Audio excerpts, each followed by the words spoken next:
এখন আপনাদের দেখাচ্ছি কবি সুকান্তর বাড়ি। ঈদের পরিবেশটা কেমন এটা দেখেন। একটা শিশু পার্কের মতো আছে, এইখানে পোলাপান ঘুরতে আসছে, এখানে কিছু আইসক্রিমের দোকান আসছে। আমি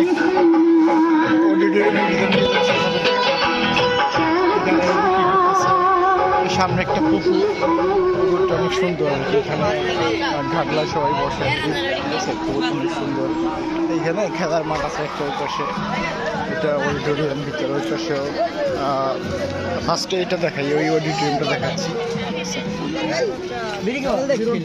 দেখেন অনেক লোকের দোকান উপলক্ষে সবাই খুব সুন্দর সেজে গুজে আসছে পরিবার পরিজন আত্মীয় নিয়ে। আমি কবি সুকান্ত লাইব্রেরি অডিটোরিয়ামে ঢুকতেছি।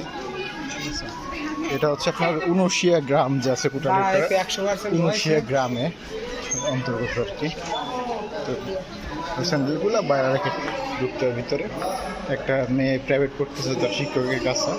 এখানে দেখেন অনেক বই, ঠিক আছে। মানে আসলে বিশ্বাস করতে কষ্ট হয় যে 21 বছর পর্যন্ত জীবিত থাকা একটা মানুষ এত লেখালেখি করে গেছে, ঠিক আছে। তার আপনার অনেক ধরনের বই আছে, অনেক ধরনের বই আছে। তার সুকান্ত সমগ্র এই বইটা আসলে চোখে পড়ার মতো। তার এই বইতে অনেক আছে, লেখালেখি অনেক কিছু আছে। এছাড়া মানে অনেক কবিতার বই, গল্পের বই, চিঠি, পুরো একটা লাইব্রেরিও করে রাখছে এখানে সরকার। একটা লাইব্রেরি সিস্টেম করে রাখছে এখান থেকে বই নেওয়া পড়ার জন্য। অনেক ভালো ভালো লেখকের বই আছে এখানে। তারপরে এখানে এক বঙ্গবন্ধু কর্নার নামে একটা কর্নার করছে। আর হচ্ছে এখানে সুন্দর সুন্দর বই। এখানে দেখেন বঙ্গবন্ধু কর্নার নামে একটা কর্নার আছে ভিতরে, কবি সুকান্ত অডিটোরিয়ামের ভিতরে। এখানে আগতদের বসার জন্য, রেস্ট নেওয়ার জন্য সুন্দর ব্যবস্থা আছে, ঠিক আছে।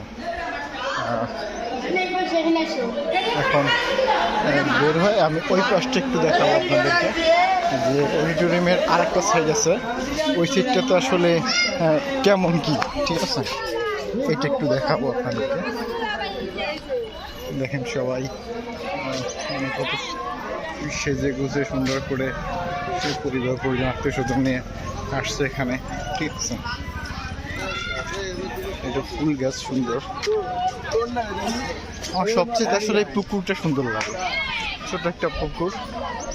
এইখানে আর একটা আছে, এখানে হচ্ছে একটা স্টেজ মতো করছে। হ্যাঁ, যদি কোনো সাংস্কৃতিক অনুষ্ঠান এখানে আয়োজন করে তো সেক্ষেত্রে একটা স্টেজের মতো এখানে করছে আর কি, একটা মাঠের মতো সামনে রাখছে।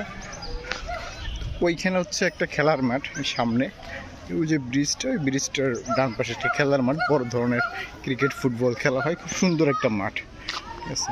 তো আমি ভিডিওটা এখন ক্লোজ করব, আশা করি ভিডিওটা ভালো লাগবে।